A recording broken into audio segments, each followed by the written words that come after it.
네, QE3 이후의 시장은 여전히 방향성 탐색 모드입니다. 일정한 범위를 만들어 놓고 박스권 내에서의 좀 오락가락하는 움직임이 나타나고 있는데요. 경제 지표 그리고 기업들의 어떤 관련된 뉴스 정도만이 시장에 좀 영향을 미치고 있는 상황, 이번 주 초반의 움직임 계속해서 나타나고 있습니다. 뉴스들을 정리를 해보겠습니다. 이투데이 민태성 부장 나와 있습니다. 부장님 안녕하세요. 안녕하십니까. 네, 반갑습니다. 오늘 뉴스 어떤 것들 나와 있는지 좀 헤드라인부터 정리를 해볼까요? 네, 오늘 주요 지수가 혼조세로 장을 마감했습니다. 연준의 3차 양적 완화가 시장에 큰 호재가 됐습니다만 그 효과에 대해서는 계속해서 논란이 이어지고 있는 모습을 나타내고 있습니다. 신중론이 힘을 얻고 있는 그런 모습이고요. 미국 부동산 시장과 관련돼서는 지표가 예상보다 크게 호전됐습니다. 주택시장 지수가 6년 내 최고치를 기록했습니다. 애플의 주가는 이번 주 초에 시간의 거래에서 $700를 돌파한 바 있는데 오늘은 장중에 $700를 돌파했습니다. 아이폰 5에 대한 시장의 기대감은 더욱더 커지고 있습니다. 유럽에서는 악재성 뉴스가 전해졌는데요. 그리스 경제가 앞으로 2년 동안에 20% 이상 위축될 것이다라는 전망이 나왔습니다. 네, 연준의 양적 완화에 대해서도 계속해서 좀 신중론이 얘기가 많이 되고 있는 것 같습니다. 이런 가운데서 인플레 압박이 좀 거세지고 있다고요? 네, 연준의 막대한 유동성에 따라서 인플레 압박은 피할 수 없다라는 우려가 커지고 있습니다. 3차 양적 완화 조치 이후에 특히 채권 시장에서 인플레에 대한 기대 심리가 급등하고 있는 것으로 집계가 됐는데요. 미국 향후 10년 인플레이션 평균이 2.73%로 웃돌 것으로 전망이 됐습니다. 10년물 국채금리와 10년물 물가연동체 이른바 팁스와의 금리차를 의미하는 브레이크 이븐 인플레이션 BEI 지수는 2.73%를 기록했는데요. 지난주에 2.35%에 비한다면 0.4%포인트 정도 오른 것이 되겠습니다. 이는 2007년 5월 이후에 가장 높은 수준입니다. 네, 아무래도 유동성이 시장에 넘쳐 흐르면서 이것이 물가 상승으로밖에 이어질 수밖에 없다. 좀 이런 주장 힘을 얻고 있는 것 같아요. 네, 그렇습니다. 말씀하신 것처럼 양적 완화에 따른 유동성이 인플레를 끌어올릴 수밖에 없다라는 우려가 커지고 있는데요. 특히 금값과 유가가 오르면서 소비자 물가에도 부담이 될 것이다라고 전문가들은 점치고 있습니다. 투자기관 중에서는 브라운 브라더스 에리먼이 무제한적인 양적 완화를 실시한 것은 경제에는 좋을 수 있지만 앞으로 미래 인플레이션에는 부담이 될 수밖에 없다라고 내다보게 됐습니다. 네, 이 QE3로 인해서 이 상품 시장에서는 금값의 움직임에 주목을 하고 있습니다.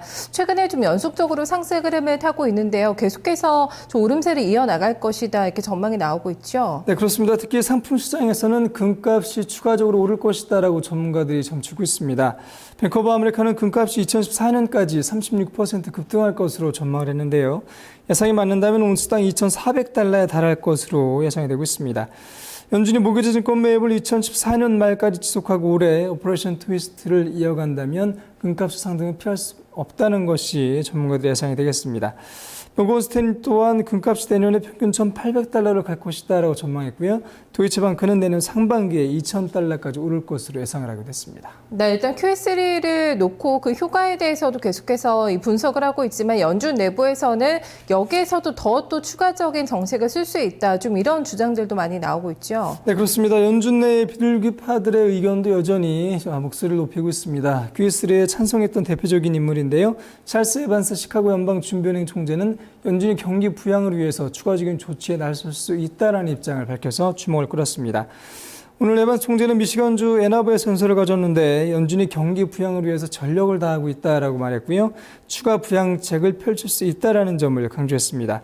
경제 안정과 활력을 되찾기 위해서 할 수 있는 모든 일을 해야 된다라고 말했는데 구체적으로 어떤 조치를 취할 수 있는가에 대해서는 발언하지 않았습니다. 네, 미국에서 나온 지표도 좀 체크를 해보겠습니다. 제조업이나 고용 쪽은 계속해서 부진하게 나오고 있지만 부동산 경기는 좀 살아나고 있다는 게 계속해서 좀 확인이 되고 있어요. 네, 그렇습니다. 최근 부동산 지표가 일제히 개선되면서 시장이 안정되고 있는 것이 아니냐는 기대감도 커지고 있는데요. 오늘 전매주택건설협회가 8월 미국 주택 시장 지수를 공개했습니다. 전월 대비 3포인트 올라서 40을 기록한 것으로 나타났습니다. 전망치가 38이었는데 예상보다 좋았고요. 2006년 6월 이후에 가장 높은 수준이 되겠습니다. 앞으로 6개월 뒤의 시장의 흐름을 가늠할 수 있는 전망지수 또한 전월 43에서 51로 급등해서 2006년 6월 이후에 가장 높은 수준을 나타냈습니다. 네, 2분기 경상수지도 발표가 됐죠. 여전히 적자지만 그 폭이 예상보다는 좀 줄었어요. 네, 상무부가 2분기 경상수지를 공개했는데 $1,174억 달러의 적자를 기록한 것으로 집계가 됐습니다. 예상치가 $1,250억 달러 적자였는데 예상보다 적자 폭은 줄었습니다. 1분기 경상수지 또한 적자폭이 기존 1,373억 달러에서 1,336억 달러로 하향 조정됐고요.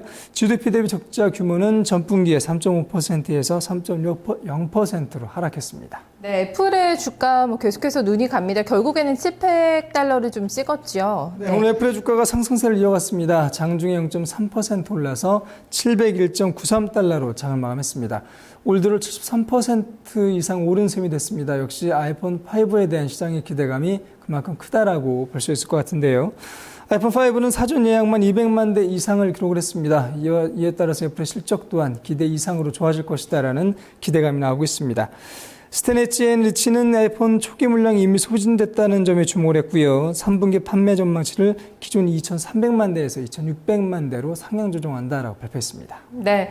유럽 쪽에서는 딱히 긍정적인 뉴스는 나오지는 않고 있는 것 같습니다. 스페인에서는 아직까지 구제금융 신청 결정하지 못하고 있고 그리스 얘기도 나옵니다. 그리스 경제가 좀 많이 위축될 것이라는 전망이 나왔다고요. 네, 그렇습니다. 그리스가 유로존 재정위기 사태 시발점이라고 할 수가 있겠는데요. 경제 전망에 대해서도 여전히 우려의 목소리가 힘을 얻고 있습니다. 야니스 스트라나스 재무장관은 경제가 2년 뒤에 25%가량 위축될 것이다라는 전망을 내놨는데요. 2008년 이래 누적된 GDP 감소분은 20% 정도다라고 재무장관은 밝혔습니다. 2014년 GDP 위축 규모는 25%에 달할 것으로 예상이 됐고요.